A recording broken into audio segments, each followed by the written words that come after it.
Bismillahirrahmanirrahim. Assalamualaikum warahmatullahi wabarakatuh.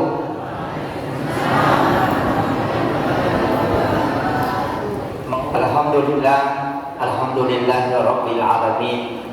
Wassalatu wassalamu ala asyrafil anbiya'i wal mursalin sayyidina wa maulana wa habibina wa syafi'ina wa ala alihi wa ashabihi wa sahabatihi ajma'in. Amma ba'd. Ma'asyiral muslimin, ikhwanu fillah, sidang jamaah salat duhur, sidang jamaah tasbih, tim Armada Safari salat berjamaah, para alim ulama, tokoh masyarakat, imam dan pegawai syara, dan seluruh pejabat pemerintah yang sempat hadir, ibu-ibu majelis taklim dan seluruh hadirin dan hadirat tamu undangan tanpa terkecuali. Mohon maaf Bapak Ibu sekalian, saya tidak bisa menyebut satu persatu yang insya Allah memagi-magi dapat barakah ibu Allah Ta'ala kehadiran teman di dalam yodroma barakah. Saya pakai bahasa Bugis atau bahasa Indonesia? Dicampur. Berapa persen bahasa Bugis? 50. 50. Oh iya. Kasih. Begini, sebenarnya kita penceramah itu Allah mengatakan begini, ud'u ila sabili rabbik. Di situ tidak mengatakan ud'u ila rabbik, tapi menggunakan kalimat ud'u ila sabil. Sabil di situ jalan. Jadi ajaklah orang ke jalan Tuhan. Jadi bukan ajaklah orang ke Tuhan. Apa bedanya? Ini yang penting saya sampaikan. Bedanya kalau mengajak langsung ke Allah itu satu jalan saja. Tapi kalau mengajak ke jalan, jalan itu pasti banyak. Makanya ada orang datang kepada Allah dengan sedekah. Ada orang datang kepada Allah dengan tadarus Al-Quran. Ada orang datang kepada Allah dengan zikir. Ada orang yang datang kepada Allah dengan salawatnya. Ada orang yang datang kepada Allah dengan berbuat baik dengan manusia. Ada orang yang datang kepada Allah dengan sholatnya. Makanya tidak ada manusia yang bisa untuk menggunakan itu semua. Kenapa? Ada orang rajin sholat tapi malas sedekah. Ada orang yang rajin sedekah tapi tidak pernah dilihat sholat. Kan begitu. Ada orang yang dermawan, ada juga orang kikir. Makanya dikatakan ud'u ila sabili rabbika, ajaklah mereka ke jalan Tuhan. Jalan mana saja dia mau tempuh, silakan. Makanya tidak ada orang yang putus sempurna, rajin sholat, ucapannya bagus, perbuatannya bagus, pasti ada kekurangannya. Iya. Pasti ada kekurangannya Pak. Dari sinilah kenapa kita penceramah cuma potensikan saja. Yang mana mau ditempuh. Orang mungkin kalau diajak sholat berjamaah, orang yang di laut itu susah. Kalau disuruh datang ke masjid, mungkin agak susah. Tapi kalau dia diajak dengan sedekah, itu bisa. Makanya kebaikan apa saja yang dia bisa lakukan untuk mendekatkan diri, itulah yang diperintahkan. Itu kuncinya. Jadi jangan paksakan orang dengan satu jalan. Tidak bisa Pak. Agama ini harus ditopang. Ada Abu Bakar, ada Utsman, ada Ali, ada Umar. Umar itu dengan kepemimpinan, Abu Bakar itu dengan keimanan, Ali itu dengan kedermawanan, Utsman, Ali itu dengan ilmu. Begitu. Penceramah mungkin dengan ilmunya, pejabat dengan kekuasaannya, orang kaya dengan hartanya. Ya, makanya saya sering bilang begini, pengusaha itu dia tidak usah terlalu banyak sholatnya. Kau harus banyak sedekah, karena kau diminta pertanggungjawaban hartamu. Kan begitu.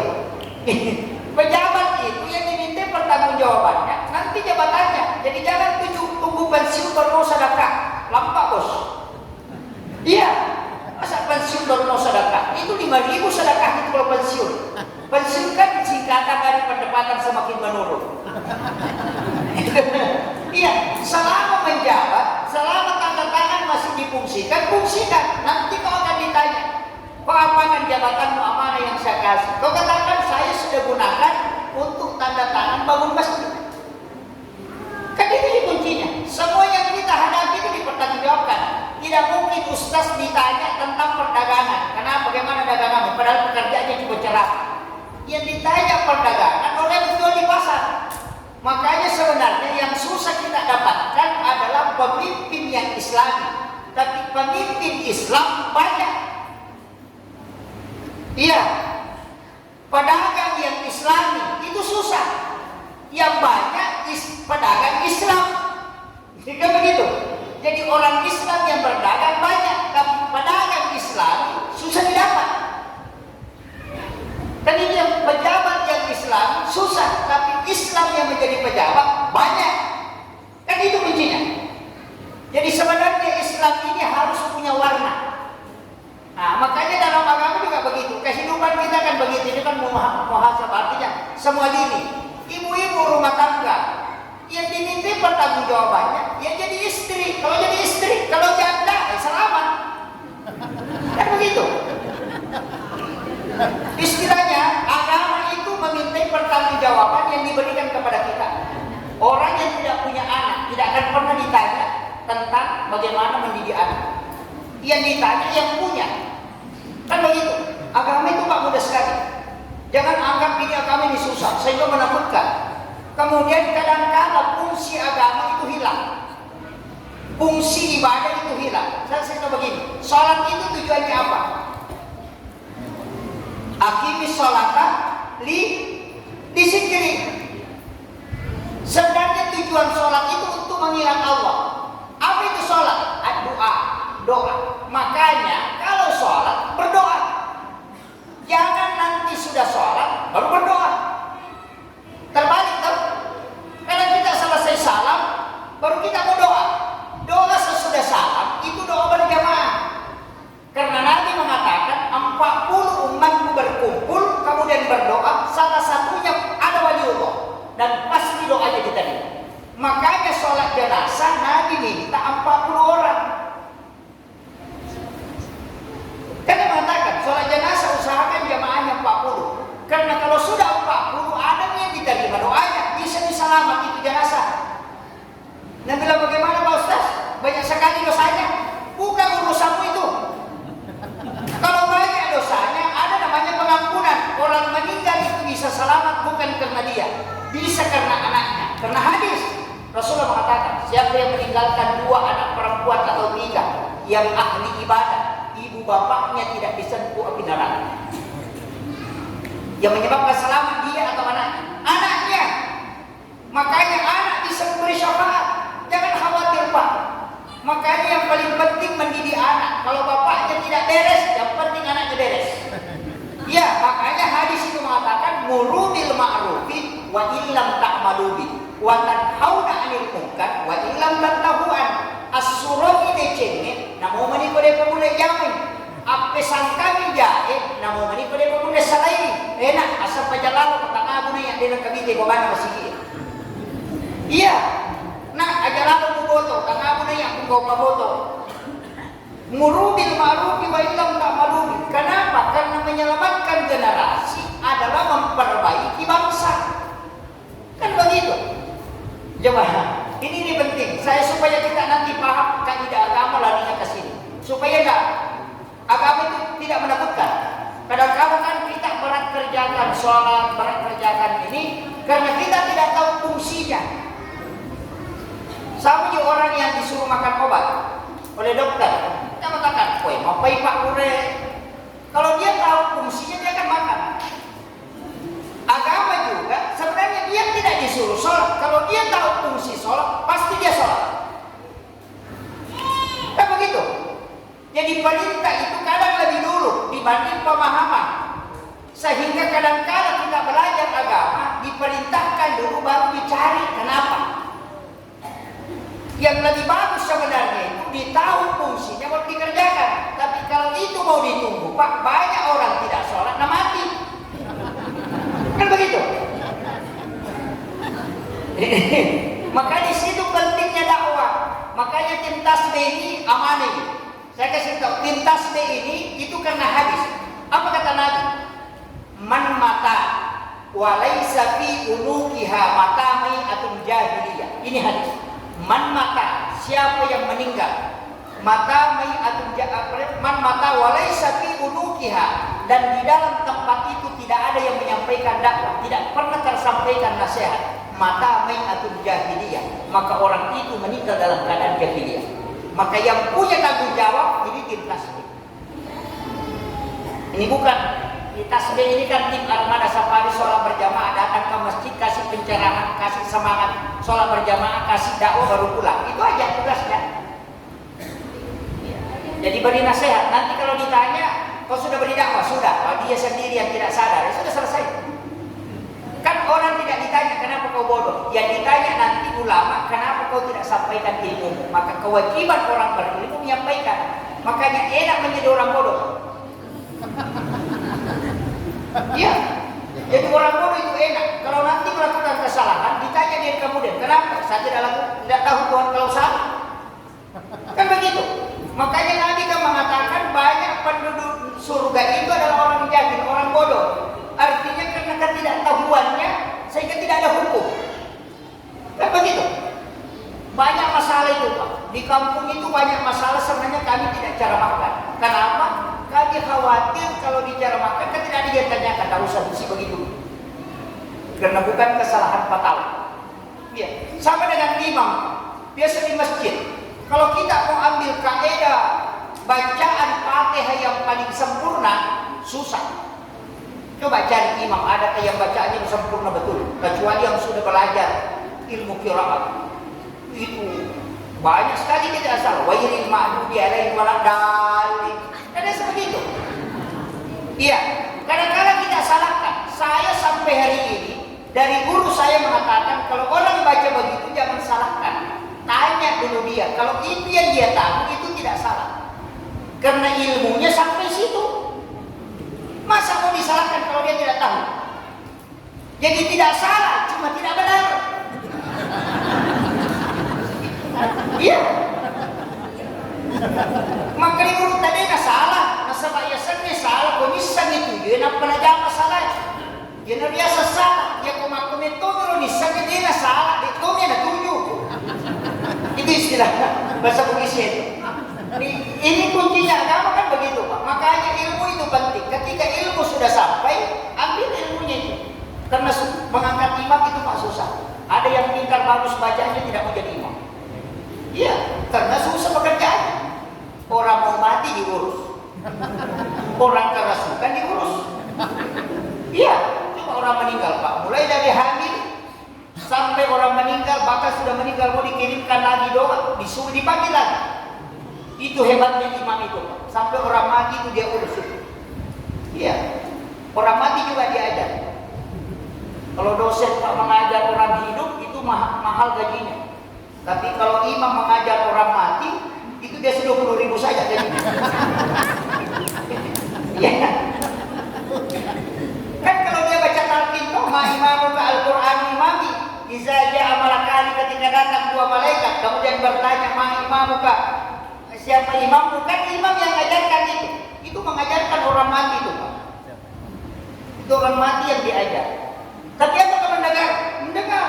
Nabi mengatakan bunyi sandalnya orang yang mengantar jenazah itu didengar oleh jenazah yang kau makamkan itu. Jadi kalau bunyi sandal dia dengar, berarti dia bunyi motor juga dia dengar. Begitu. Kadang orang mengatakan, masa dikasih ajar orang mati? Iya orang mati, tapi bisa mendengar. Begitu. Ini, tapi saya tidak bahas dulu ke situ. Nanti stres kalau terlalu lama ke situ. Saya ingin kotak-kotakkan dulu ini.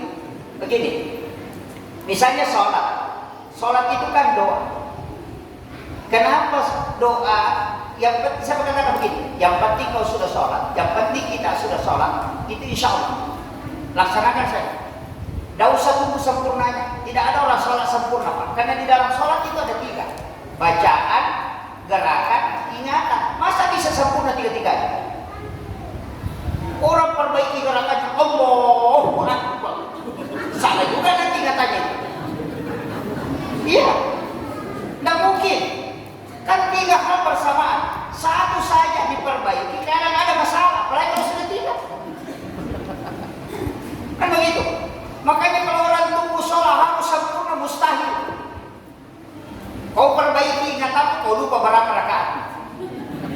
Kau ingat berapa rakaat, salah baca. Kan begitu.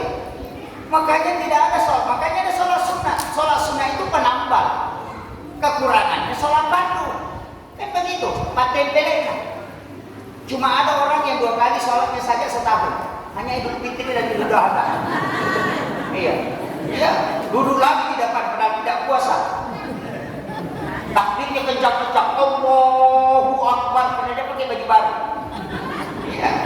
Tapi tidak ada di sini, tidak ada. Cuma di sana. Iya. Jadi kan begitu, Pak. Sholat kan begitu. Makanya kunci sholat tidak mungkin kita bisa sempurna. Dari situ ada sholat sunnah. Sholat sunnah inilah yang menutupi kekurangan. Dan ingat, sholat itu tujuannya adalah doa, penyembahan kepada Allah. Makanya jangan kosongkan sholat, jangan kosongkan. Makanya semua bacaan sholat itu pengakuan dengan doa. Itu orang Bugis bilang, abisnya sampai jadi paling ngerang si baca. Itu isinya. Dan begitu.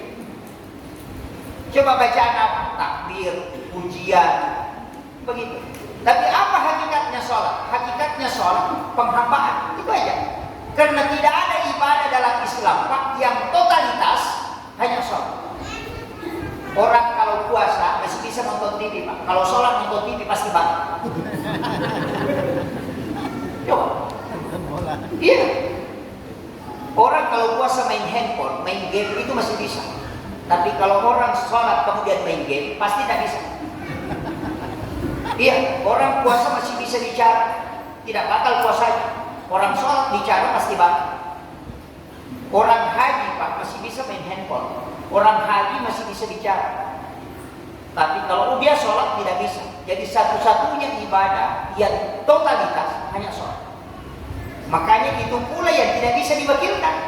Seandainya Pak bisa enak sekali. Haji kan bisa, namanya badal. Badal haji.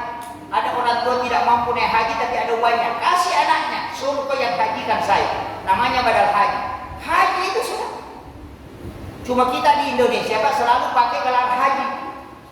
Cuma Indonesia itu, ada di Malaysia juga prestasi ya, orang Indonesia ya ke Malaysia.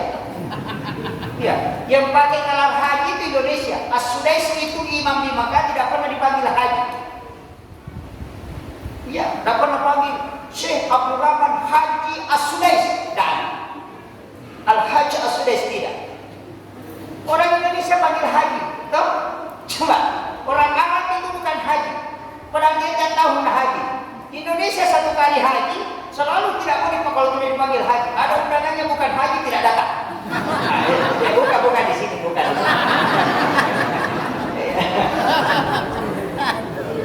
Kita mau tahu sejarahnya haji kenapa? Itu dihadiahkan oleh Belanda. Haji itu dihadiahkan oleh Belanda. Karena dia melihat Belanda itu ketika menjajah Indonesia, dia melihat semua orang yang dari tanah suci itu pasti membangkang kalau pulang. Hadratus Sayyidi Hashim Asy'ari itu melawan penjajah. Dia dari Mekah. Yang Dahlan juga begitu. Nah, semua ulama yang dari Mekah kalau pulang itu yang memberontak. Sehingga dia untuk mengetahui memata-matai bahwa ini yang pulang dari Mekah dikasihlah gelar haji supaya diketahui. Itu cuma haji itu saya hargai betul. Saya mengatakan jangan kasih hilang. Kenapa? Orang tua kita jual emas, jual sawah, jual empang baru bisa ke tanah suci. Makanya saya tidak pakai songkok haji. Menghargai mereka yang sudah haji. Masa dia jual empangnya baru dia pasang songkok haji? Kita cuma beli 5.000 di pasar baru pasang. Iya.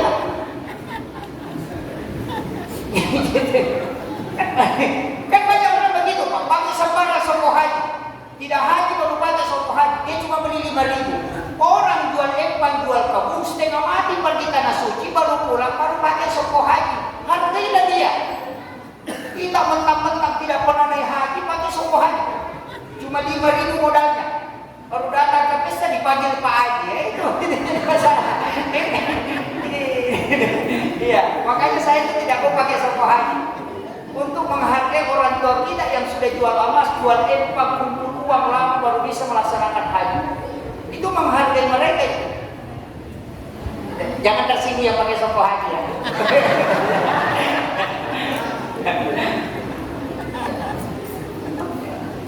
Jadi itu kembali. Sebenarnya sholat itu kan fungsinya. Makanya kalau sholat, berdoa jangan nanti selesai sholat baru berdoa. Kenapa ada namanya sholat sunnah hajat? Kenapa ada sholat sunnah taubat? Kenapa ada sholat sunnah istihara? Kenapa ada? Padahal sama-sama rukuk, sama-sama sujud. Berarti sholat itu tujuannya untuk doa. Kalau sholat sunnah hajat, kalau sholat sunnah istihara itu juga isinya doa. Karena berdoa mana yang terbaik. Kalau sholat sunnah taubat juga doa isinya, karena doanya minta diampuni. Kan begitu. Sholat sunnah musafir juga doa karena mau melakukan perjalanan. Tidak ada sholat itu bukan doa. Cuma karena kita sholat sunnah musafir, sholat saja. Selesai sholat salam, suruh musafir berdoa di sujud terakhir kau berdoa. Pada saat membaca iyyaka na'budu wa iyyaka nasta'in, hanya kepadamu aku menyembah dan hanya kepadamu aku memohon pertolongan. Minta di situ. Jangan tinggalkan langsung baca. Ini Rasulullah, jangan baca dulu iyyaka na'budu wa iyyaka nasta'in. Sehingga begitu berdoa minta dalam hati, jangan langsung iyyaka na'budu wa iyyaka nasta'in Rasulullah mustaqim. Tidak minta gitu. Sama dia orang kata kedepannya Pak Bupati dulu. Datang ke sini mau minta. Baru ditanya minta apa, langsung dipulang. Apa yang kamu minta? Makanya kalau sholat setiap bacaan Fatihah itu ada sakta, sehingga sejenak di situ kau isi. Kenapa? Karena satu-satunya ibadah yang tidak pakai perantara cuma sholat. Saya mengatakan tadi tidak bisa diwakilkan. Kalau haji kan bisa diwakilkan. Orang keluarkan zakat bisa diwakilkan. Puasa bisa diganti dengan makanan. Kalau tidak mampu puasa karena sakit nih, puasa kali ini tidak bisa, kan ada namanya fidyah. Atau kita meninggal dan tidak selesai puasa, anak tak bisa menggantikan, namanya qada puasa. Tapi kalau sholat tidak bisa. Seandainya bisa digantikan Pak Enak, kasih tahu saya suami pergi kau Malawi, nanti saya sholat dulu 2 kali, kasih kau 1. Tidak bisa. Makanya saya selalu mengatakan, ini mohon saya banyak, jangan pernah tinggalkan sholat Pak. Seberat apapun harus sholat. Yang bilang begini di sholat kok Anda usah bukan urusan menjawab, kau sudah lakukan. Karena kalau kau sudah lakukan, ada yang bisa kau pertanggungjawabkan. Ya boleh kamu jawab. Nah begitu aja kuncinya. Makanya saya bilang, sampai di kepala desa, kalau ada laporan, pasti ada diperiksa. Kalau tidak ada langsung ditangkap. Nah begitu. Kalau kau sholat, ada yang diperiksa. Nanti kan dari kemudian kasih tahu Nabi, kasih tahu Rasulullah, maka kasih kemampuan ini tabayyakan, karena bisa memberi syafaat. Nah begitu. Tapi kalau dia jawab, maka dia tabayyak akan lagi tabayyak kok. Kan begitu. Jadi kuncinya penting kerjakan Pak. Saya kuncinya begitu. Yang penting kerjakan. Sholat masih dulu. Bagaimana bagusnya? Kerjakan ini dulu. Nanti Allah kasih turun musibah, baru bagus-bagus sholatnya. Iya. Rata-rata orang yang ada masalahnya itu Pak bagus sholat. Kalau suaminya selingkuh, Allah. Karena suaminya selingkuh. Nanti khusus sendiri itu. Iya. Gitu. Kadang-kadang Allah begitu, memberikan sesuatu supaya kita lebih dekat. Kan begitu.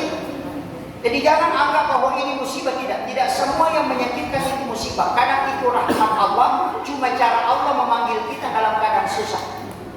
Kan begitu. Jadi jangan anggap bahwa ini musibah, ini tidak.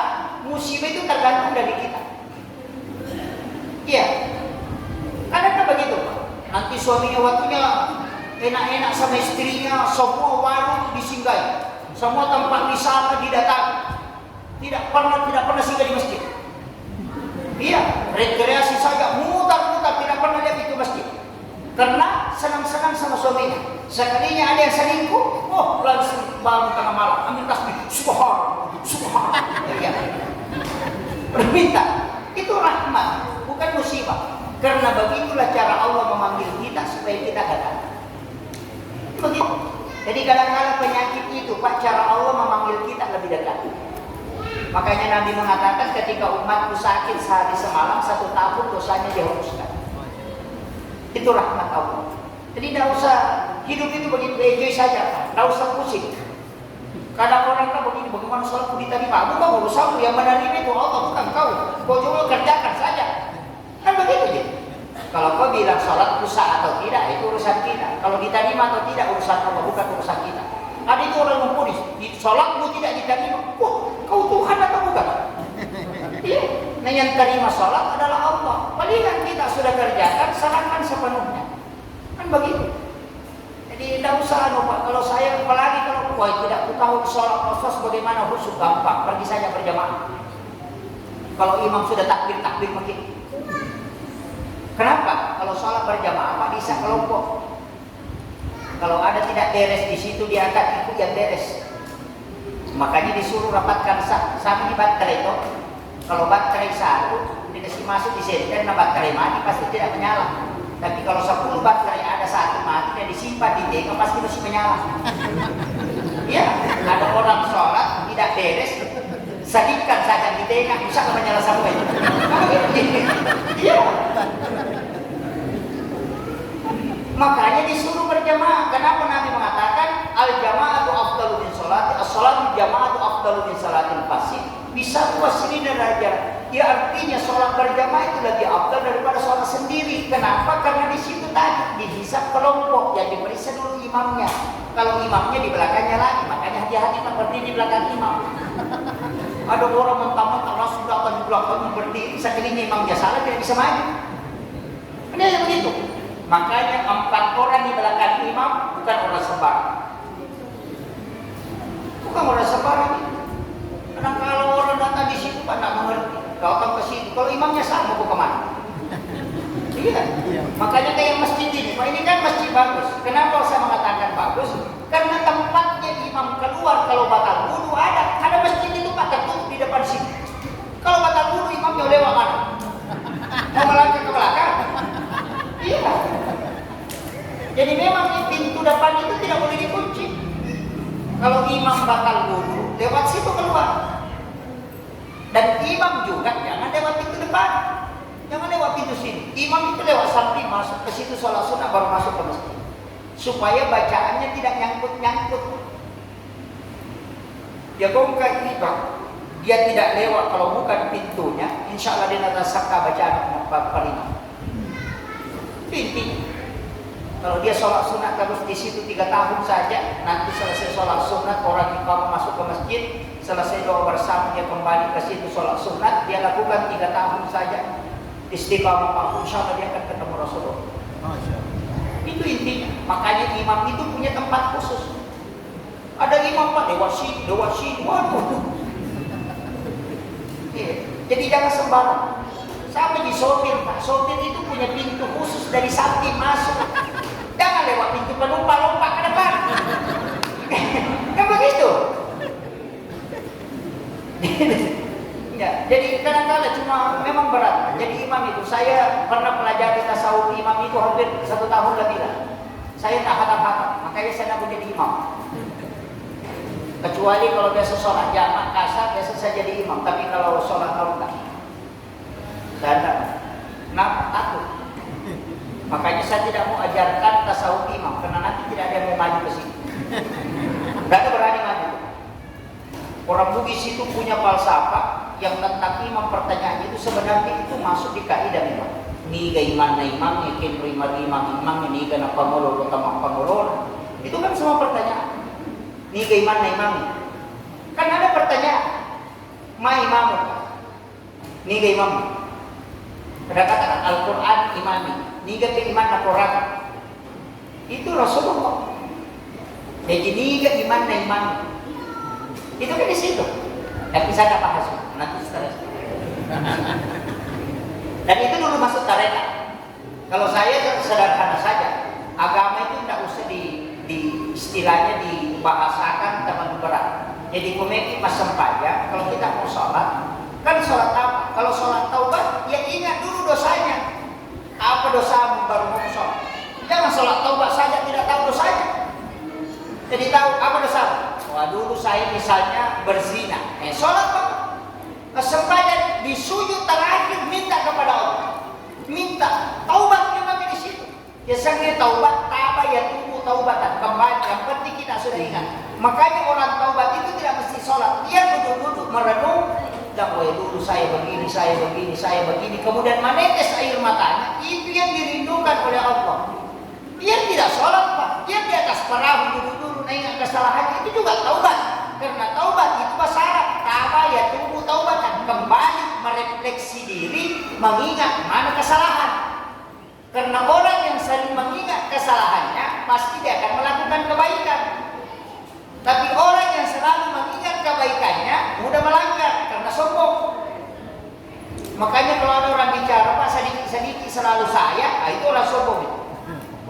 Saya di situ, kalau bilang saya. Siapa yang ngurus di situ? Saya di situ, saya mesti mengaji, saya begitu, saya menyapu, saya asap, saya juga iqamah itu. Oh iya. Maka dia guru kena kata orang bicara namanya kalah dan iya Pak, kok iya punya tuan, oh, kau melo nanya aja dia. Iya, begitu. Jadi makanya belajar dalam agama ini mudahkan, jangan persulit. Datang ke masjid, sholat, kalau ada kebutuhan apa, ada kita meminta sempajan. Ya, minta petunjuk istihara, gampang. Magampang itu istihara, asal pejabat pasti ada petunjuk. Sholat saja. Sholat sunnah, taubat, sholat sunnah hajat, niki joka. Cuma memang ada bacaan khusus. Seperti sholat sunnah musafir. Apa yang dibaca? Di sholat sunnah musafir, ayat kursi, rakaat pertama sesudah Fatihah. Itu yang utama, bukan mutlak harus itu. Ayat kursi, ayat kursi pada rakaat pertama, kuliah jual kafirun rakaat kedua. Nanti ketika sampai di kampung itu insya Allah tidak akan kafir. Tidak akan kafir. Kalau membaca alam nasrah rakaat pertama, baru alam tarakai pada rakaat kedua, sesudah salam baru angkat kedua tangan baca. Innallahi farada 'alaikal Qur'ana la rabbuka ila mi'ad. Nah, usapkan ke tubuh itu tidak akan mati kecuali kembali ke tempat. Itu kan begitu. Jadi masing-masing ada itu. Tapi sudah dihafal doanya. Itu wasiat Nabi kepada Sayyidina Ali. Wasiatnya Nabi kepada Sayyidina Ali. Kalau sholat sunnah musafir baca itu di dalam Al-Quran. Innal ladzi farada 'alaikal Qur'an la radduka ila mi'ad. Jadi kalau selesai salam, sholat sunnah musafir, selesai itu angkat kedua tangan, kemudian baca, baru usapkan ke badan. Itu dibaca, usapkan ke badan. Maka dia berutak, dia nak poro hukumu, dia nak sobek hukumu, dia nak miti dalam mereka belum pulang. Makanya itu saya kalau naik motor Pak itu kencang betul. Kalau sudah sholat sunnah musafir. Saya yakin betul itu. Karena guru saya kasih tahu. Memang selain yakin dengan itu, saya juga pernah dikasih tahu. Kalau bawa motor lari 70, kasih turun saja ke 40. Tapi kalau lari bawa motor lari 80, kasih naik ke 100. 100, 110, 120. Saya tanya, kenapa Pak Kiai? Dia bilang kalau lari 70 kau jatuh kau sakit. Makanya kasih turun ke 40 supaya bisa kau menyelamatkan diri. Tapi kalau lari 90 kasih naik ke 100 karena kalau kau jatuh kau tidak sakit karena langsung mati. itu pesan beliau. Tapi maknanya ada Pak. Artinya ketika kau ingin pahala kau harus tawakal betul. Itu kuncinya. Jadi makanya ulama dulu itu kalau mau jalan tawakal saja. Makanya itu kuncinya tawakal Pak. Kenapa kita sebelum jalan itu berdoa? Kan ada orang di situ maka dalam turun orang berdoa. Angkat tahu maka ada mulu-mulu. Kan itu dipakai. Selain itu kan nafas saja. Kan doanya ada. Bismillahi tawakkaltu 'alallahi la haula wala quwwata illa billahi wa huwal aliyyil azim. Sebenarnya bacanya sama. Cuma dalam tasawuf dia pakai lapasnya, dia sembunyi di lapas. Jadi Bismillah tawakkaltu 'alallahi ketika sampai huruf la. Huruf la kan begini. Kemudian ada alif. Dia masukkan dirinya di situ baru kasih jalan. Nitai alena letuk apa nak terrem. Baru dia masukkan, baru baca haula wala quwata illa billah. Baru dia tarik nafas.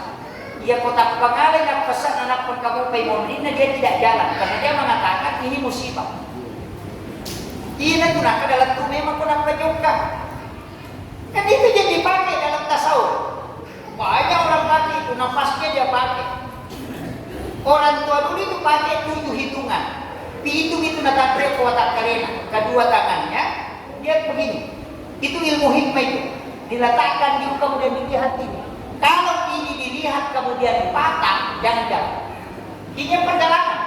Itu kalau dilihat seperti besarnya ini, tapi kalau dia patah itu musibah. Itu ilmu hikmah itu. Ya, jadi ada 7 di tubuh, rambut itu kan mati. Tapi kalau dia digosok dan tidak bunyi, berarti dia mati betul. Tapi kalau dia bunyi, berarti selamat.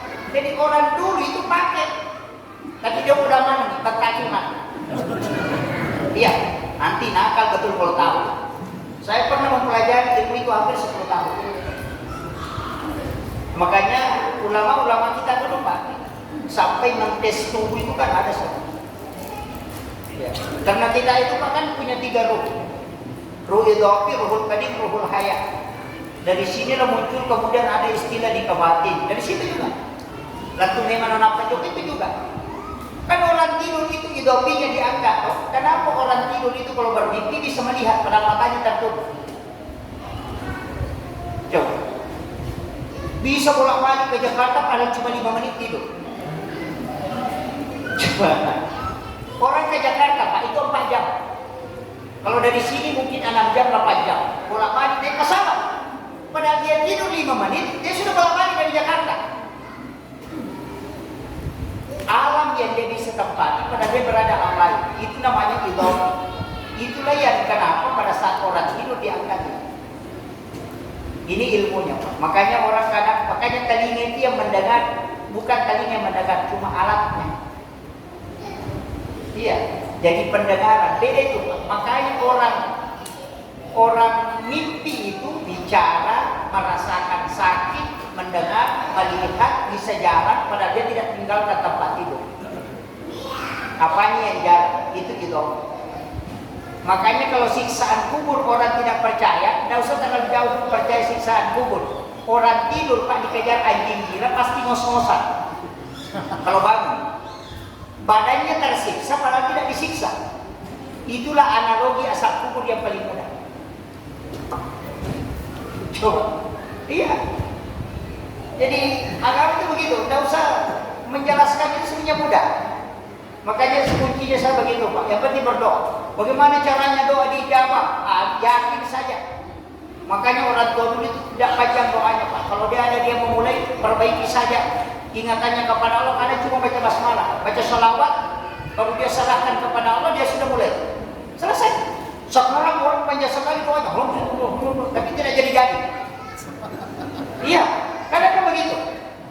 Ulama dulu, Imam Malik, kalau ada orang kerasukan, cuma sandal kayunya yang dibawa, orang sudah berhenti kerasukan.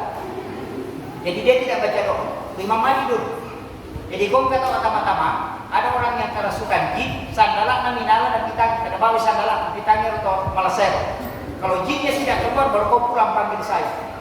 Baru orang bilang, ada sandalnya Imam Malik, berhenti.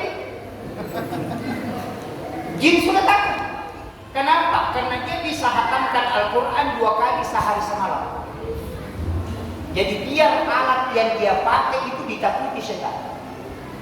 Makanya ulama itu termasuk Umar kan paling takut setan itu. Paling takut. Kalau Umar sudah lewati jalan, setan itu pikir Pak. Abu Bakar juga begitu. Itu setan itu takut. Yang sekarang orang Pak justru gunakan setan. Iya. Makanya Habib Lutfi kemarin dia mengatakan saya didatangi setan. Kelompok jin itu mendatangi saya. Dia itu mengeluh. Kenapa dia mengeluh? Dia mengatakan dulu itu kami yang masuki orang, sekarang orang yang masuki kami. Iya, karena banyak orang menggunakan jin untuk hal-hal yang tidak baik. Makanya jin juga kewalahan. Makanya itu yang sekarang banyak. Makanya kalau saya kan tidak usah jangan terlalu banyak minta rezeki lah, tidak usah. Cukup kalau dikasih rezeki bersedekah, insya Allah dimudahkan terus. Karena kuncinya tidak ada orang rajin sedekah itu jadi miskin. Cari di kampung apa namanya? Merancang Hulu. Cari di Merancang Hulu ini kalau ada orang dermawan, apakah dia miskin atau tidak? Tidak akan pernah. Kalau ada orang dermawan tidak akan mungkin miskin, karena Allah yang mengatakan dalam hadis qudsi itu ada. Bahkan Rasulullah mengatakan orang yang dititipi harta kemudian dia sedekah, maka Allah akan tetap menitip harta di situ. Ketika dia tidak menyerahkan, dia akan pindahkan ke orang lain. Ini begitu. Sama dengan pejabat, maka dia punya ya denge. Aina bagian dia punya dia bagian dia mati itu. Nah begitu. Jadi Allah pun begitu kepada hambanya. Kalau dia puji hambanya, dia kasih, oh betul dia serahkan. Dia maka dia akan kasih terus di situ. Makanya orang yang sedekah kalau lebih kau berserahkan, tidak usah khawatir, nanti Allah yang ganti. Kan begitu. Makanya kita sebagai khalifah, makanya jangan kikir. Ya, dari situlah Nabi mengatakan ketika mau memasak sesuatu perbanyak airnya supaya bisa ke tetangga. Kan begitu. Mana subalik, orang beli bolata. Karena ada masalah dalam agama sebenarnya. Karena Nabi mengatakan siapa yang memasak dan baunya menyeberang ke tetangganya, kemudian tetangganya mencium dan kepingin makan, tapi tetangganya itu tidak kasih, berdosa ini yang tetangga. Bukan yang mencium itu yang berdosa yang memasak. Padahal hidupnya yang mencium.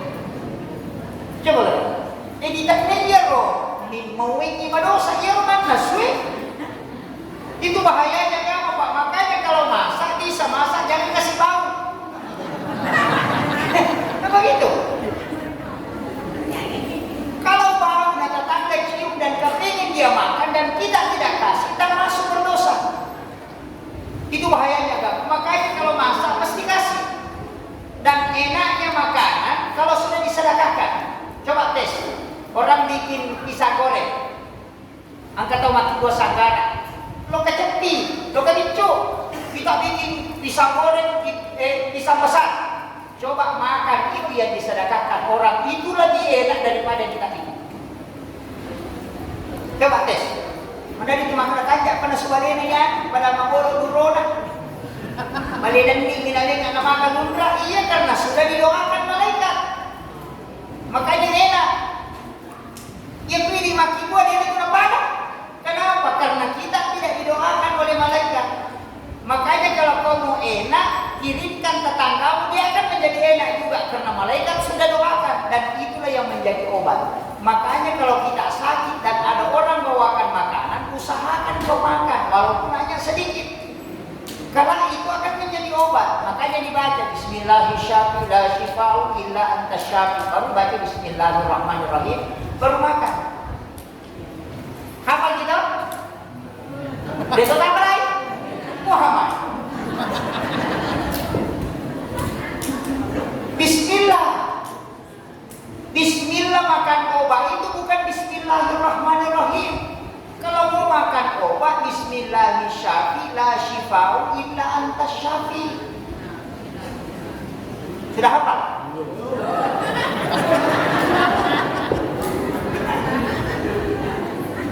Wah, paring. Jadi kayaknya udah Bismillah lah. Bismillahirrahmanirrahim. Oh, Bismillah minimalis. Bismillah itu ada 27. Ada 27. Bismillah itu ada 27. Ada Bismillahirrahmanirrahim, ada Allahur Rahmanur Rahim, ada Bismillahilladzi la yadurru ma'asmihi syai'un fil ardi wa la fis samaa'i was sami'ul ada Bismillahirrahmanirrahim, la syifa'u illa anta syafi, ada Bismillahirrahmanirrahim, Allahu Akbar. Itu kan Bismillah semua itu. Fungsinya kita tidak tahu. Kalau Allahur Rahmanur Rahim dipakai menanam. Amkagak itu tanam. Dia dipakai, jangan pakai Bismillah, pakai Allahur Rahman. Kalau Bismillah bilau ibaratkan ya kok Allah pertolongan langsung. Kalau ada mau ditanam, kita minta pertolongan langsung supaya Allah bisa menjaga. Kalau dipanen baru basmalah. Makanya kalau mau makan baca Bismillah. Tapi kalau mau ditanam pakai Allahur Rahmanur Rahim, pertolongan langsung. Kan begitu. Makanya itu sama dengan ada Allahumma, ada pakai Rabbi. Kenapa kalau orang mau jalan orang israh li sadri? Bukan Allahumma anta Rabbi, bukan. Tapi dia pakai Rabbi israh li sadri, langsung Rabbi. Karena pertolongan langsung. Kalau mau menanam langsung Allahur Rahmanur Rahim. Jangan Bismillahirrahmanirrahim. Kan beda. Kecuali mau dipanen, pakai karena minta berkahnya. Mau makan pakai basmalah karena minta berkahnya. Mau memulai sesuatu pakai basmalah supaya ada berkahnya. Maka dari awal Ustaz, ini kalau ada bismillah, ciri nape kapal, bismillahirrahmanirrahim. Ya mana kita pakai? Maka ada yang Madinah, alhamdulillah. Nih kita masih ke bismillah, masuk ke alhamdulillah. Nih kita matinro bismillah, mau moto ke alhamdulillah. Mau kita pakai baju bismillah. Sudah selesai buka baju, alhamdulillah. Itu saja. Udah tahu nak ipak dongan dan melo matinro tak bismillah Allahumma ya bismillah. Saya tidak hafal Ustaz bila saya bismillahirrahmanirrahim. Tinro ni. Ya kau demo patah apa air mati bawan. Ya. Makanya ada namanya doa umum, ada doa khusus. Kalau doa umum itu satu dipakai untuk semua. Kalau doa khusus ya khusus tapi kalau dihafal. Kalau tidak dihafal cukup pakai doa umum saja. Daripada tidak ada. Kan begitu. Makanya ulama dulu kan begitu. Bismillah bawa no. Maka sang tadi Bismillahi Allahu Akbar. Kalau mau sembelih itu bacanya. Dilarang pakai Bismillahirrahmanirrahim. Karena Rahman Rahimnya Allah tidak boleh dipakai membunuh. Makanya bacanya Bismillahi Allahu Akbar. Nah begitu. Makanya di dalam Al-Quran 114 surat, ada satu surat tidak ada basmalahnya, Bara'ah. At-Taubah. Tidak ada basmalahnya karena At-Taubah membicarakan tentang peperangan dan pembunuhan. Makanya tidak dikasih basmalah. Hikmahnya, semua pekerjaan di dunia harus basmalah, kecuali satu tidak boleh. Apa? Mencuri. Tidak usah basmalah. Iya itu. Itu hikmahnya Pak. Makanya orang mau sembelih cukup baca Bismillahi Allahu Akbar. Ada juga yang pakai Bismillahi Billahi Allahu Akbar. Kita mana kita mau pakai. Cuma menyembelih itu harus tajam. Tidak boleh menampakkan pisau sembelihan kepada binatang yang mau disembelih. Itu adab-adabnya. Tidak boleh disembelih binatang ini kemudian ada binatang lain yang melihat. Itu tidak boleh. Letakkan pisau di atas leher binatang yang kau sembelih supaya tidak kelihatan pisaunya. Jangan kau pertajam pisau sampai menampakkan ke binatang itu. Berwudulah sebelum menyembelih. Ada juga orang itu Pak, ayam yang dia wudukan baru dia tidak berwudu. Ini masalah. Madu ina jende kira paling ada nak jende. Iya. Padahal sunnahnya kita yang berwudu kemudian menyembelih. Pertajam. Menyembelih binatang juga itu kan ada kaidahnya. Usahakan napasnya masuk. Kalau masuk napasnya kemudian kita sembelih itu tidak bau daging. Tapi kalau napasnya keluar kemudian kita sembelih pasti bau. Itu dikunci. Itu diajarkan semua. Kalau mau dagingnya lembut, lidahmu jangan kasih sandar di atas di bawah, simpan di tengah-tengah. Baru kau sembelih. Sama tidak keras. Kedai guru tekomeko pagi saya cari awal yang mengkumpal, bacakan salawat lalu usah. Kalau sudah bergerak badannya begini sembelih, cukup dimakan orang. Nah kedai guru tepali saya memang inam pemukir. Ya pejiat aku masih jadi mawali aja nak boleh nampas. Itu kan dia pakai ulama dulu, cuma sekarang ada dipakai. Tapi tak usah dijelaskan terlalu jauh. Nanti Pak Iman bilang wah pekerjaan ini, jamin Pak Ustaz ini. Ya, menyembelih itu gampang. Ini gampang. Ya kau kata aku tanya makan putih lo ke nyawa aku dah cari ke lo nyawa putih lo bawa. Gak usah. Kan ada begitu. Wih, semua kamu putih lo ke nyawa. Oh, nyawa itu bisa nomolin dari itu bisa. Iya. Cuma biasanya ulama mengatakan apa hajatnya. Maka kenapa sembeli ayam? Oh syukuran pindah rumah. Yana biasa nyawana akatan atau memang gere pada putih si kiri kaput. Ada orang sembeli saja. Oh ini sembeli. Oh sembeli. Baru tidak tahu apa tujuannya. Makanya ada namanya niat, ada doa. Maka dah. Mereka magere mana? Kada itu doa kan? Kada anu syukuran. Oh ya sampaikan. Ya ilaw bicara lagi. Ia gagayan na gere sebagai tanda kesyukuran dan asal ada di situ barangnya bola. Itu baru aja menyembelihnya. Itu niatnya itu tadi. Kau akan ditanya nanti itu kenapa kau sembelih? Enggak begitu. Ya saya sembelih untuk ini, makanya tepat harus dimengerti betul itu. Jangan sampai makin bawah. Menyembelih juga itu ada dua macam. Ada orang menyembelih dia dorong ke bawah, ada yang tarik ke atas. Tapi kalau mau enak yang tarik ke atas, pasti enak dimakan. Karena ayam yang disembelih ditarik ke atas terakhirnya pasti menghadap ke atas kemudian mati. Tapi kalau didorong ke bawah, dia menghadap ke bawah kalau kemudian mati. Periksa saja itu. Ini tuh nak ada guru tak geriade, geriasi atau geriawan. Ini kata mak ada dia kata geriasi, geri bawah. Itu tidak tahu. Itu anunya. Makanya dulu itu kan dipelajari. Di dalam ilmu hikmah itu kan ada, dalam tasawuf itu ada, dipelajari semua. Cuma sekarang ilmu itu sangat terbatas. Kayaknya fikih saja. Ini yang banyak orang menyalahkan. Sedikit-sedikit salah, sedikit-sedikit salah. Karena dia belajar fikih baru dia mau satukan, tidak bisa. Fikih itu Pak pasti berbeda pendapat. Ada mengatakan boleh, ada mengatakan tidak boleh. Wudu saja toh, bagasilu wujuhakum wa idiyakum ilal marafiq wamsahu birusikum. Nah, ini jadi masalah. Wamsahu birusikum, tidak disebut telinga.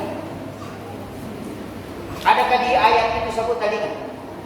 Tidak ada. Ya ayyuhalladzina amanu idza kuntum ila shalah faghsilu wujuhakum wa idiyakum ilal marafiq wamsahu birusikum wa arjulakum ilal ka'bayn. Tidak sebut telinga. Makanya diperdebatkan ini telinga masuk kepala atau masuk muka? Coba. Saya tanya, kepala itu telinga ini lari ke kepala atau muka? Hah? Kalau mengatakan kepala, itu dia mengusap kepalanya baru ambil telinganya. Kalau dia mengatakan muka, kalau cuci muka dia kasih begini. Kalau dia mengatakan bukan kepala, bukan muka, cuci muka, usap kepala, ambil telinga juga. Makanya mata sapi kalau sudah kasih begini, ambil lagi telinganya, ambilkan air khusus. Karena dia mengatakan telinga itu bukan muka, bukan juga kepala. Karena dia punya nama, telinga. Iya. Nah, ulama yang lain mengatakan telinga ini masuk ke kepala karena dia tinggal di belakang. Karena ada rambut di sini, makanya kalau dia mengusap kepalanya kembali ambil telinganya. Makanya wudunya berubah-ubah. Ada yang wudu begini, ada yang juga begini, ada juga yang sudah begini baru begini. Tak usah yang penting berwudu selesai. Tak usah berdebat. Kan begitu je Pak. Itu fikih namanya. Ini bahaya. Sama dengan sholat. Nabi pernah sholat mengangkat tangan sejajar bahu, pernah juga ke samping, pernah juga di atas. Tapi perempuan bertanya, dia mengatakan, ya Rasulullah, kalau kali takbir apakah sama laki-laki? Mengangkat juga tangan, dia mengatakan tidak. Sejajarkan dengan bahumu, rapatkan sikumu. Makanya perempuan kalau takbir begini, bukan angkat begini, tapi begini. Cuma ada laki-laki juga takbir begini. Padahal itu takbirnya perempuan. Makanya kalau berkaitan dengan sholatnya wanita berarti pada hadis kauli. Kalau sholatnya laki-laki berarti hadis fi'li, perbuatan.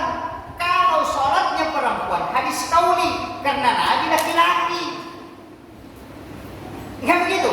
Makanya takbirnya laki-laki itu Nabi mengangkat tangannya terbuka sikunya. Ruku juga terbuka, sujud juga terbuka, perempuan tertutup semua. Takbir tertutup, ruku tertutup, sujud tertutup. Ada juga laki-laki, Allah, perempuan itu bos.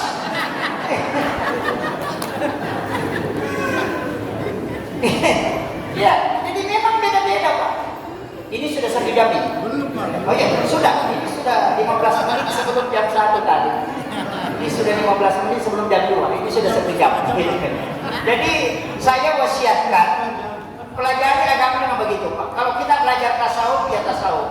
Artinya tasawufnya jangan dihilangkan. Harus pelajari tasawuf karena di tasawuf itu ada adab, ada hakikat. Belajar fikih ya fikih, jangan bawa ke tasawuf. Belajar tauhid ya tauhid, jangan tarik ke tasawuf. Tidak boleh. Karena kapan ini tiga-tiganya digabung, agama bisa rancu Pak. Ahli fikih mengatakan kalau sakit berobat. Ahli tasawuf mengatakan kalau sakit jangan berobat. Kenapa bisa? Ahli fikih sakit berobat karena tidak ada penyakit, tidak ada obatnya. Likulli da'in dawa. Tapi ingat,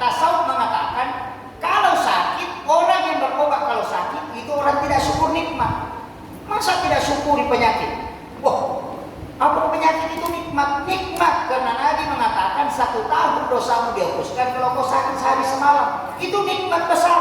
Tidak usah sembuh dulu. Mana kau pilih sehat banyak dosamu, atau kau sembuh tidak ada sakit tapi tidak ada dosa. Lebih baik sakit dari tidak ada dosa. Ahli fikih datang bilang orang bodoh itu kalau mau sakit terus. Mana yang dipakai? Makanya saya bilang standar tasawuf beda, standar fikih beda. Jadi agama itu jangan diaduk dengan satu paham, tidak bisa. Jadi kalau orang bicara tasawuf ya bicara tasawuf lah. Kalau bicara fikih ya fikih lah. Apa berdebat? Sedekah, silakan sedekah. Dia bilang bagaimana kalau pencuri sedekah? Uang haram disedekahkan. Kalau Syafi'i Maliki Hanafi tidak boleh. Kau tidak boleh ambil. Panitia masjid yang ambil uang haram itu 4 kali kena palu-palu kepalanya. Iya, ditetek kepalanya nanti. Kau sekongkol ini tadi haram. Yang kedua tidak menolak haram. Yang ketiga kau kotori tempat suci. Yang keempat tidak berkah ibadahnya orang gara-gara kau. Tapi si Yusuf Qaradawi bilang apa? Ambil. Kalau tukang judi sedekah ambil daripada dia pakai main judi lagi. Kan begitu. Kau ambil berarti dia tidak pakai main perempuan, tidak pakai minum, tidak pakai masa usaha, tidak pakai main judi. Kalau kau tidak ambil bisa dia pakai kembali. Makanya kalau penjudi masyarakat pilih, jangan tolak. Tapi jangan gabung dengan uang bersih. Pisahkan, bikinkan kotak, sumbangan dapat botol.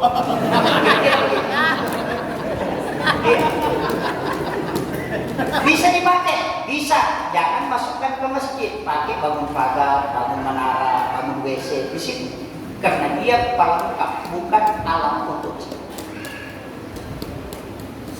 Kan menara tidak ditempati sholat, pagar tidak ditempati sholat, pakai saja di situ. Nanti kalau dia bertobat, dia menjadi kebaikan. Begitu, itu kuncinya Pak. Kalau saya suka tahu, makanya pikir itu begitu, berdebat saja terus, tidak selesai-selesai Pak. Wudu mengatakan wa aydiyakum ilal marafiq, dari tanganmu sampai siku. Nah, ada orang berwudu begini. Bagaimana? Di berwudu itu ambil begini baru bawa ke sini. Nah, kita berwudu menyalakan kerak baru gitu. Bagaimana gitu? Tapi al marafiq wa aydiyakum kan begitu. Kan kalau ayatnya wa aydiyakum dari tanganmu ilal marafiq sampai siku, berarti dari tangan ke siku karena ini yadun. Ini al marafiq berarti dari tangan ke siku. Kalau dari siku ke tangan, kan terbalik gitu.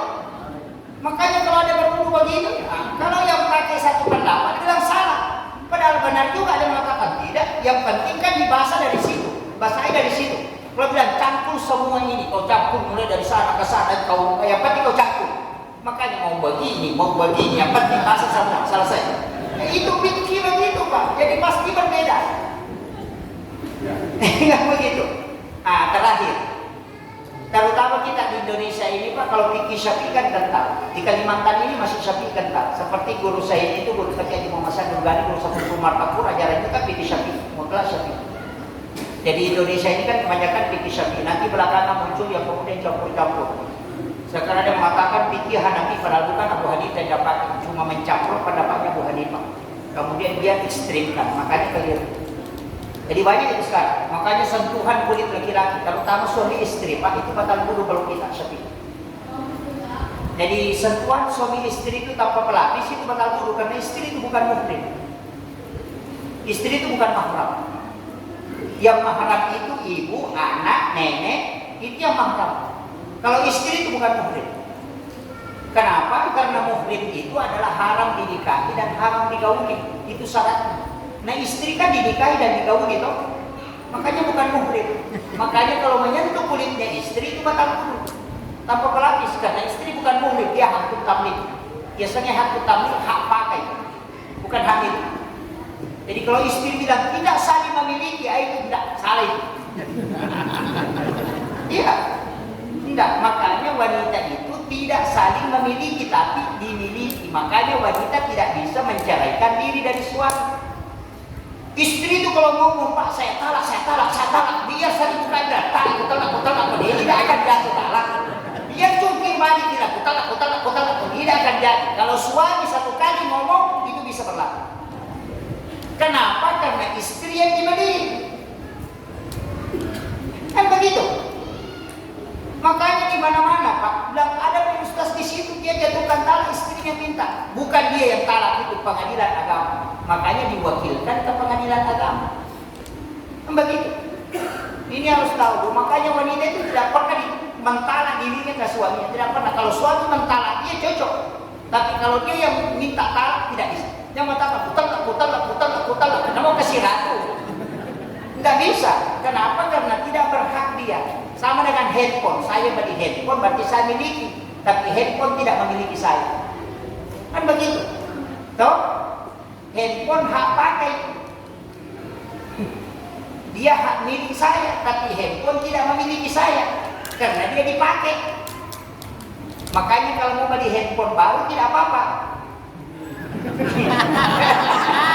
Itu tak mengerti. Nah, itu tuh dari situlah sebenarnya kuncinya pikir. Ya. Makanya wanita itu kan begitu sentuhan itu batal, suami istri itu batal. Saya kira cukup sekian, nanti ada ada yang mau bertanya Pak? Tidak ada. Kalau tidak ada kita tutup. Kayaknya tidak ada ya. Oh iya. Ayo, sudah di awal kan? Oh iya, tidak ada. Saya kasih ilmu karena tidak ada dia bertanya. Saya kasih satu ilmu. Oh iya, ada di belakang. Iya.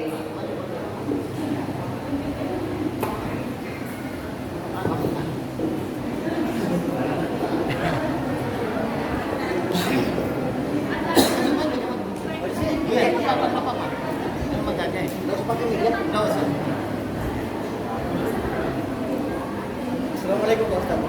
Ya, pada Yogi ada dari Pak Ustaz ngomong bahwa hukuman nasu tetangga ini mau tetangga itu dosa kira nasu ya. Tapi bagaimana kira-kira kalau kita mengupload di Facebook makanan orang lain yang melihatnya berdosa atau tidak? Sekarang kan betul. Yang pemanasuk ini mau itawe, kemudian dia kepengen makan, kemudian kita tidak kasih, itu sebenarnya berdosa. Karena sedapatnya menyalahi akhlak bertetangga. Itu sebenarnya keinginannya Rasulullah. Bagaimana kalau misalnya kita makan di warung, kemudian foto di Facebook, kemudian di-upload. Wah, banyak yang lihat kan kepingin makan. Nah, berdosa kaidah atau tidak? Ini kita bicara tentang hukum. Dari sinilah ulama membaca hadis itu kadang dua maknanya. Dia membaca hadis dengan pendekatan tekstual, kadang pendekatan kontekstual. Istilahnya ia rona makada, ia komanda suku ni mau itu, betongan ne pun kagak kamu aja mau pakai cine, itu dia boleh ni. Itu termasuk di Facebook. Kalau ada makanan jangan diposting kecuali dijual. Apa gitu? Tapi kalau orang pakai dalil, Pak bisa diposting. Karena ada juga hadiah juga. Pak amma binikmati rabbika hadis. Nareko angka dalil nabi takut nareko pengala. Kalau Pak hadis nampakkan. Coba kan. Jadi kalau ada rezeki nampakkan rezekinya. Jangan sembunyikan. Jadi makan di warung ya foto. Alhamdulillah hari ini dapat menu baru. Wah, itu Pak Bapak binikmati Pak hadis. Ya konale Allah Ta'ala nampakkan. Itu kan menampakkan. Saya sering begini. Hal-hal seperti itu sebenarnya sebaiknya jangan. Kecuali mempromosikan. Kan beda niatnya toh. Ya misalnya makanan warung ini enak, makanannya ini menunya, siapa tahu berkeinginan makan silahkan datang. Itu tidak masalah. Ya, kalau dia mengatakan hari ini kita liburan ke sini, makan enak-enak. Wah, ini. Tapi kadang juga mengajak, Pak, yang dekat merapat, yang jauh silakan mendekat. Kadang-kadang istilah begitu. Kalau saya ya tidak masalah. Cuma kadang-kadang juga orang, saya sering mengatakan timbal baliknya juga. Ada orang posting makanan, kadang kita marah-marah. Ini orang melu yacok. Ya, melu yacok mah posting. Padahal ternyata melu yacok ini malah sati. Kayaknya biasa begitu.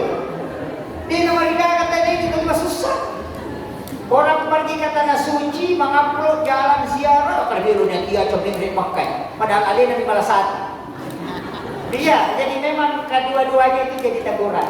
Tapi sebaiknya Pak, memang kalau makan tidak usah diupload. Kecuali tadi itu promosi. Iya. Aja CD-CD diupload, CD-CD. Memang sekarang perempuan begitu.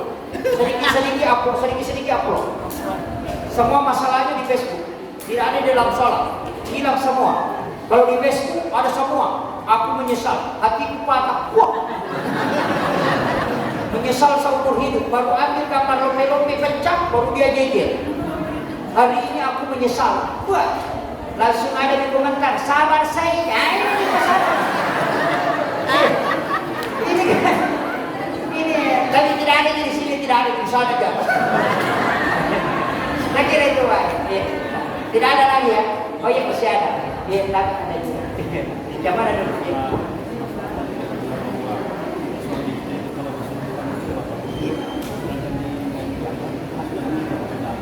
Mana kalau sasan Asalnya ini istri itu dinikahi bukan kedudukannya sebagai mahram. Karena yang mahram itulah yang bersentuhan tidak batal wudu. Jadi ini berkaitan dengan batal wudunya. Kalau istri disentuh itu batal wudu. Kalau Syafi'i alasannya kan ini mazhab Syafi'i. Kalau yang lain tidak. Istri itu bukan mahram, masuk mahram. Kalau Maliki itu masuk mahram. Syafi'i saja mengatakan bukan mahram. Imam Syafi'i kenapa dia mengatakan? Karena wanita itu bukan mahram. Karena kalau dia mahram berarti tidak boleh digauli dan tidak boleh dinikahi. Sedangkan istri digauli dan dinikahi. Nah, makanya kan ada hadis. Aisyah mengatakan Nabi dari berwudu kemudian singgah mencium salah satu istrinya kemudian pergi sholat, tapi dia tidak berwudu lagi. Imam Syafi'i mengatakan apa yang dicium. Kalau dia mencium kepalanya kan ada jilbabnya. Dia mengatakan Nabi Aisyah pernah sholat tidur sama saya dengan Rasulullah karena malam saya mencari Nabi karena kamarnya sepi tidak ada lampu. Saya berkeliling cari, saya sentuh kakinya Nabi ikuti sampai kepalanya, ternyata Nabi sujud. Seandainya batal wudunya suami ketika sentuhan istri, Nabi berhenti sholat. Imam Tasani bilang, apakah Nabi sholat? Cuma dia bilang sujud, nah tidak semua orang sujud itu sholat. Itu makanya itu perdebatan itu Pak. Jadi Syafi'i itu tetap mempertahankan bahwa sentuhan kulit suami istri tanpa pelapis batal wudu. Itu, tapi Imam Malik mengatakan tidak. Yang paling itu Abu Hanifah. Dia mengatakan biar sentuhan, biar ada syahwat, yang penting tidak berhubungan badan. Itu coba. Makanya kalau ke Makkah jangan pakai mazhabnya Syafi'i. Kalau pakai mazhab Syafi'i pakai tanah suci, insyaallah tidak haji dan pulang, hanya pergi Makkah berwudu. Pulang balik si aja di tempat wudu ke tawaf, baru dia tawaf kembali lagi berwudu batal lagi kembali lagi. Insyaallah tidak haji dan pulang. Iya, makanya pakai wudunya Abu Hanifah. Kan begitu. Jadi itulah enaknya fikih Pak. Kalau tidak cocok dengan ini tidak bisa dipakai, pindah ke sini. Nah, itu jadi tidak boleh mempermainkan. Yang penting tidak mempermainkan agama, tapi melihat situasinya. Kan kadang fikih Syafi'i sama dengan kita. Kalau imamnya tidak kunut, ya tidak usah kunut, ikut saja rukuk. Kalau imamnya kunut, ya angkat tangan. Begitu aja. Kalau imamnya pakai basmalah keras, ya ikuti. Kalau tidak pakai basmalah, kita ya basmalah. Selesai. Iya, kadang-kadang saya tidak mau jadi imam di sini berapa? Orang tidak mau. Oh, itu jadi masalah. Nah, ini yang penting. Makanya cuma harus tidak membawa masalah. Kalau masuk ke Masjid Muhammadiyah, tidak usah mentang-mentang masuk ke situ jadi imam baru kunut. Nah, orang di belakang tidak kunut. Tidak usah kunut kalau pimpin orang Muhammadiyah. Kalau orang Muhammadiyah masuk ke masjidnya orang NU, kau jadi imam, ya kunut. Kenapa? Menghargai sohibul bait. Kan begitu. Kadang kita mentang-mentang bawa ajaran kita langsung Allahu Akbar, langsung Alhamdulillah. Padahal orang basmalah di sana. Itu yang bikin kacau. Makanya kalau ada imam baru, jangan gantikan imam lama dulu. Biarkan dulu karena dia tahu tata cara sholatnya. Imam ini begini panjangnya, rukuknya begini. Kalau imam baru tidak ditahu. Kan begitu. Makanya itu kalau saya masuk ke masjid, tidak sembarang maju menjadi imam. Tidak sembarang orang. Kenapa? Karena bahaya. Bikin rancu itu. Kan ada imam itu cepat. Allahu Akbar. Allahu Akbar. Makmumnya juga sudah tahu. Kalau imamnya sudah Allahu Akbar, sudah bilang. Ya kan begitu.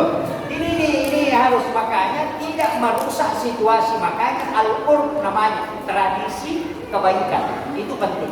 Saya kira ini yang penting saya sampaikan. Ada terakhir. Iya. Begini Pak Ustaz. Saya bertanya ini bukan mungkin tak ke fikih, mungkin tak fikih. Saya mau coba lari ke tasawuf. Ya, ini ayatnya mungkin seperti Pak Ustaz. Wa huwa ma'akum aina ma kuntum. Itu pengertiannya itu Pak. Itu. Wa huwa ma'akum aina ma kuntum. Dia bersama engkau dimanapun engkau berada. Sebenarnya begini, kalau kita tafsirkan secara teks dan kita tarik ke dalam tasawuf, sebenarnya kemanapun engkau menghadapkan wajahmu, di situ ada. Kan begitu. Jadi Allah itu tidak tercover oleh tempat dan waktu, karena tempat dan waktu itu kan makhluk. Tapi ketika dia mengatakan wa huwa ma'akum, dia selalu bersama. Soalnya begini, Allah itu pemula di kemana pasti ada. Yang begitu. Kalau Pak Bupati Pak, bisa kita hindari, lari saja ke Sulawesi sudah terhindar. Tapi kalau Allah, kau mau lari kemana? Iya, kau masuk ke kamar tetap ada. Kau mau sembunyi di mana tetap ada. Makanya wa huwa ma'akum aina ma kuntum. Dalam kondisi apapun dia ada. Cuma jauh dekat itu karena kau. Jika kau mengingat dia, maka dia dekat dalam dimensi keimanan. Tapi dalam dimensi lahiriah, dia tidak pernah jauh. Seandainya Allah lepas dari kita, jantung ini akan stop. Kita akan mati. Itulah makna dari kalimat wallahu akramu min hablil warid. Allah itu lebih dekat daripada urat leher. Kan begitu. Jadi kuncinya Allah itu tidak jauh dan dia tidak bertempat. Allah tidak bertempat. Adakah mengatakan Allah itu ada di aras? Berarti kalau Allah di aras, aras itu lebih besar daripada Allah. Kan begitu. Jadi aras itu bisa kekal, sama dengan kekalnya Allah. Ini kan banyak orang yang keliru memahami. Ketika dia bentukkan Allah begini, Allah turun, itu tidak Pak. Dia mengatakan kenapa Israel Nabi naik ke langit baru ketemu dengan Allah? Saya kasih contoh, berarti Allah ada di langit. Wah itu keliru sekali. Sama kalau saya mengatakan, saya naik ke rumah, atap rumah, baru melihat bulan. Apakah bulan ada di rumah saya? Tidak. Kan begitu. Nabi naik ke langit, ketemu dengan Allah. Berarti Allah tidak di langit. Kan begitu. Coba. Jadi itu kuncinya. Jadi kalau dia berkata, wa huwa ma'akum aina ma kuntum, dia selalu berada dengan kamu, dimanapun kau berada. Dimanapun kita. Makanya kalau berdoa, dimanapun berada, berdoa saja. Menyembah kepada Allah pun begitu. Jadi itu sebenarnya ayat untuk membuktikan kepada kita bahwa kita tidak pernah lepas dari Allah. Jangan jauh. Itu kuncinya. Makanya setiap mau memulai sesuatu awali dengan dia. Terakhir akhiri dengan dia. Kalau kau mengawali dengan dia, mengakhiri dengan dia, insya Allah tidak ada kesusahan. Tidak ada. Cuma kadang orang susah itu ketika dia tidak mengawali dengan Allah. Apapun yang diawali dengan Allah pasti dimudahkan. Tapi apapun yang diawali bukan karena dia pasti akan hancur. Itu kuncinya. Jabatan diawali dengan dia, insya Allah tidak akan. Makanya memang susah. Jabatan ini salah satu jabatan itu yang saya sering mengatakan memang unik Indonesia Pak. Rata-rata itu wakil selalu mau naik, wakil bupati selalu mau jadi bupati. Senang kalau jadi bupati, berhenti jadi wakil. Gubernur, wakil gubernur senang kalau jadi gubernur. Wakil camat senang kalau jadi camat. Cuma ada satu wakil Pak tidak mau tinggalkan, wakil rakyat, tidak mau jadi rakyat. Selalu mau jadi wakil, tidak mau jadi rakyat. Makanya dalam kehidupan ini kuncinya. Jadi wa huwa ma'akum aina ma kuntum, yakini kemanapun kau lari pasti dia. Itu kuncinya. Di dunia, di akhirat, di tidurmu selalu dia, tidak lepas. Itu artinya zikir itu juga tidak boleh lepas. Tubuh kita ini tidak boleh lepas dari sini. Itu kuncinya. Saya kira, tapi ada kajian tasawufnya saya tidak bahas. Saya mau tambah sedikit. Oh iya, terakhir penutup. Ini sudah 2 jam. Iya. Man arafa nafsahu kepada para bahu. Ini apakah hadis itu atau? Bukan. Itu qaulul ulama. Man arafa nafsahu faqad arafa rabbahu. Ya. Jadi itu bukan siapa yang mengenal dirinya maka dia mengenal Tuhan. Sebenarnya kalimat itu lahir dari hikmah Pak. Kenapa saya katakan dari hikmah? Coba kepala mim, dada ha, pinggul mim, kaki dan itu tulisannya Muhammad. Tangan ini kan Allah, alif, lam, ha, Allah. Ini garis tangan 8, ini 1, ini 8, ini 1. 1 18, 1 81, itu 99. Itu asma Allah. Makanya itu angka Arab. Nah, kemudian sholat itu kan berdiri, rukuk, sujud, dan duduk. Berdiri itu alif, rukuk itu ha, sujud itu mim, duduk itu dal. Makanya tulisannya Ahmad. Makanya Ahmad itu juga adalah rahasia. Ahmad juga itu sholat. Ahmad juga itu kita. Karena unsur kita itu kan dari tanah, api, angin, air. Jadi tanah, air, api dengan angin. Kalau api berdiri, kalau angin rukuk, kalau tanah sujud, kalau air duduk, tulisannya juga Ahmad. Itulah maknanya man arafa nafsahu faqad arafa. Itu kunci. Saya tidak usah bahas terlalu jauh.